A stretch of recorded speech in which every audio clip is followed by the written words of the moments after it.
projet s'appelle Pandatabase. C'est un projet qui consiste en fait à sériser les parties d'échecs pour des tournois d'échecs. L'idée, c'est de rendre accessible en fait à tous ces joueurs qui participent à des tournois d'échecs, d'avoir un accès à leurs parties. L'avantage de ça pour eux, en fait, c'est qu'ils peuvent se préparer pour leur partie du lendemain. Comme ils savent contre qui ils vont jouer, ils peuvent aller consulter les parties du joueur adverse et se préparer. Pour en fait augmenter les chances de reconnaissance, on ne va pas dire qu'il y a des lettres Z, W, tout ça par exemple. On va limiter le paramétrage des lettres de l'alphabet. Donc c'est un formulaire tout ce qu'il y a de basique, il y a juste le nom du tournoi qui est déjà écrit, c'est exactement les mêmes informations qu'on avait sur la feuille de base. Et en bas on peut inscrire les résultats, alors les joueurs doivent signer aussi. On voit là un peu à quoi ça ressemble, si le joueur s'applique un minimum. Et voilà, une fois que c'est ossérisé, on a des champs ici qui sont reconnus. Par exemple, j'ai mis des règles d'autocorrection. Les D, il reconnaît les O pour les petits rocs, grands rocs. Il reconnaissait ça comme des D majuscules, comme le D de dame. Donc ils faisaient D majuscule tiré D majuscule. Alors moi je lui ai dit, si tu vois ça, tu changes par O majuscule tiré O majuscule. Donc ça fonctionne. J'ai mis aussi des champs de comparaison entre les deux. Et dès qu'il y a un petit tiré, en fait, si je clique, il va me proposer le choix d'à côté. Là, c'est pas bon, il y a une erreur. Donc ce serait de savoir quels sont les coups possibles en fait.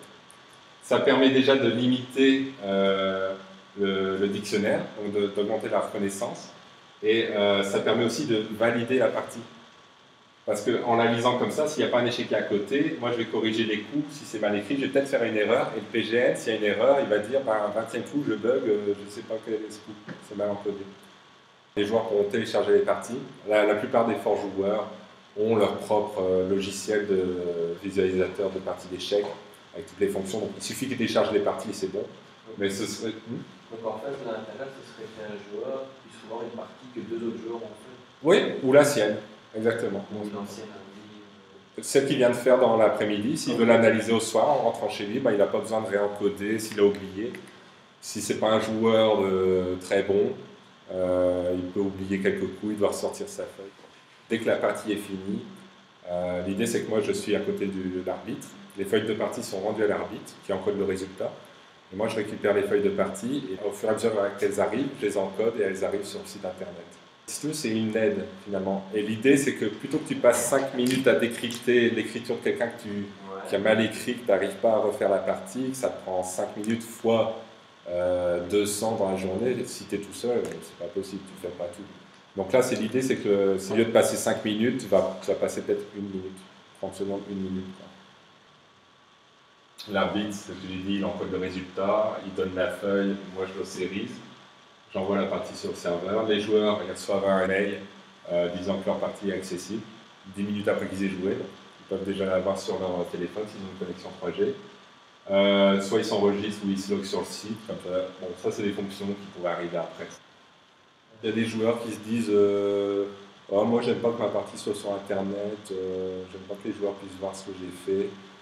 Au niveau de la Fédération internationale des échecs, les feuilles de partie appartiennent aux arbitres. Donc en fait les joueurs peuvent rien dire. Mais l'idée c'est de rien imposer ici. Donc ils choisissent le formulaire, c'est qu'ils sont pour le projet normalement. Voilà, et ça c'est pour la base de données.